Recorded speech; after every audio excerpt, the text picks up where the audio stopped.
போர்த்தொழில் director Vignesh ராஜா ஒரு side, இன்னொன்று side நம்ம நடிப்பு அசுரன் தனுஷ். இவங்க 2 பேரும் ஒரு படத்தில் சேர்றாங்க. எக்ஸ்பெக்டேஷன் ரொம்பவே ஹையாக இருக்குது. ஆனால் இந்த படம் பார்த்ததுக்கப்புறமா கொஞ்சம் டிசப்பாயின்மெண்ட் தான்.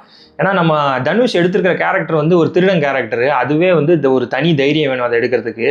அதே மாதிரி இந்த படத்தில் நடித்தவங்க எல்லாரோட பெர்ஃபார்மன்ஸுமே டாப் நாச்சாக இருக்குது. டெக்னிக்கலாகவும் இந்த படம் ரொம்பவே ஸ்ட்ராங்காக இருக்குது.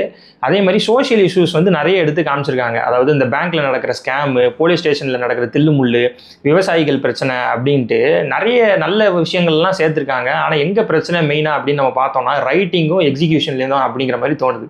ஏன்னா ரைட்டிங் இன்னும் கொஞ்சம் சீரியஸாக பண்ணியிருக்கலாம், எக்ஸிக்யூஷன் இன்னும் கொஞ்சம் கிளியராக பண்ணியிருக்கலாம் அப்படிங்கிற மாதிரி இந்த படத்தை பார்த்தா தோணுது. ஏன்னா ஃபர்ஸ்ட் ஹாஃப் வந்து ஸ்க்ரீன் பிளே வந்து ஓரளவுக்கு டீசெண்டாக இருக்குது, ஓரளவுக்கு என்கேஜ் பண்ணுது. ஆனால் செகண்ட் ஹாஃபில் வந்து படம் வந்து ரொம்ப லென்த்தாக இருக்க மாதிரி இருக்குது. நம்மளோட வந்து இது பண்ணிக்கிட்டே இருக்குது, டிஸ்என்கேஜ் பண்ணிக்கிட்டே இருக்குது. ஏன்னா ஒரு பெரிய ஹை பாயிண்ட் இல்லை, எமோஷனல் சீன்ஸ்லாம் நிறைய இருக்குது. ஆனால் நம்மளோட வந்து நிறைய ஒட்டவே மாட்டேங்குது. ஏன்னா ரைட்டிங் கொஞ்சம் வீக்காக இருக்கிற மாதிரியே தோணுது. ஏன்னா இந்த ராபரி சீன்ஸ், இந்த பேங்க் ராபரி சீன்ஸ்லாம் காமிக்கிறாங்க. அது வந்து ரொம்ப அமெச்சோராக, ரொம்ப சீரியஸ்னஸ் இல்லாமல் எடுத்த மாதிரி தெரியுது. ஏன்னா தேட்டர்லேயே பார்க்குறோம், நிறைய பேர் வந்து சிரிக்கிறாங்க இந்த மாதிரி சீரியஸான சீன்ஸ் எல்லாம். அதே மாதிரி போலீஸ் இன்வெஸ்டிகேஷன் சீன்ஸும் பார்த்தா ரொம்பவே வீக்காக இருக்க மாதிரி இருக்குது. அது இன்னும் கொஞ்சம் கிளியராக காமிச்சிருக்கலாம் அப்படிங்கிற மாதிரி தோணுது. ஸோ ஓவராலாக பார்த்தோம்னா இந்த ரைட்டிங் வந்து மெயினாக அந்த போர் தொழிலில் இருக்கிற மாதிரி ஒரு ரைட்டிங் இந்த படத்தில் இருந்துச்சுன்னா அந்த படம் இன்னும் கொஞ்சமே நல்லா வந்திருக்கும் அப்படிங்கிற மாதிரி நம்மளுக்கு வந்து ஒரு மைண்ட் செட்டை கொடுக்குது. ஸோ ஓவராலாக பார்த்தோம்னா ஒரு அபோவ் ஆவரேஜான ஒரு படமாக நம்ம சொல்லலாம். தனுஷுக்கு வந்து இது வந்து ஒரு ஒன் டைம் வாட்சபிள் மூவியாக நம்ம வந்து இதை சொல்லலாம்.